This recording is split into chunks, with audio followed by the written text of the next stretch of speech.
இன்னைக்கு காலிஃப்ளவர் பகோடா செய்ய போகிறேன். வாங்க, இது வேறு மாதிரி செய்கிறோம், டிஃப்ரெண்ட்டாக செய்கிறோம். ஒரே மாதிரி செய்யாமல் வேறு மாதிரி செய்யலாம். வாங்க, ஃபஸ்ட்டு மிக்ஸி ஜாரில் இந்த அளவுக்கு கொத்தமல்லி எடுத்துக்கலாம். ஒரு 4 பச்சை மிளகா,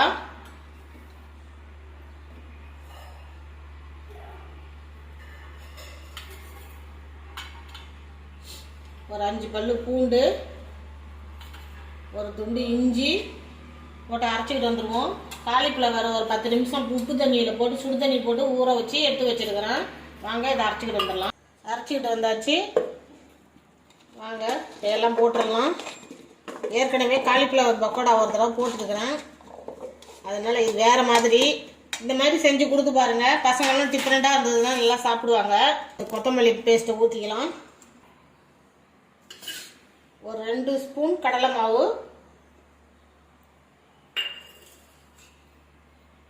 ஒரு ஸ்பூன் கார்ன்ஃப்ளவர்,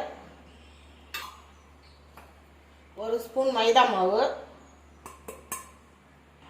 தேவையான உப்பு போட்டுக்கலாம். நல்லா கிளறிக்குவோம்.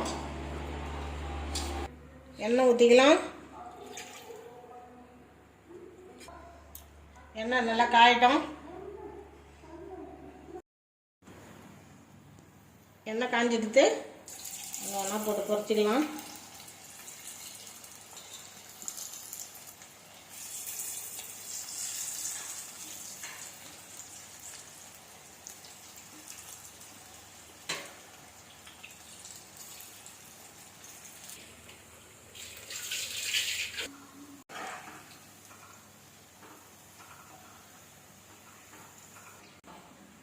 பாருங்க, சூப்பரான சுட சுட காலிஃப்ளவர் பக்கோடா ரெடி ஆயிடுச்சு. இதே மாதிரி நீங்களும் செஞ்சு சாப்பிட்டு பாருங்க. சாப்பிட்டு பார்த்துட்டு எப்படி இருந்துச்சுன்னு நீங்கள் எனக்கு மறக்காமல் கமெண்ட் பண்ணுங்கள்.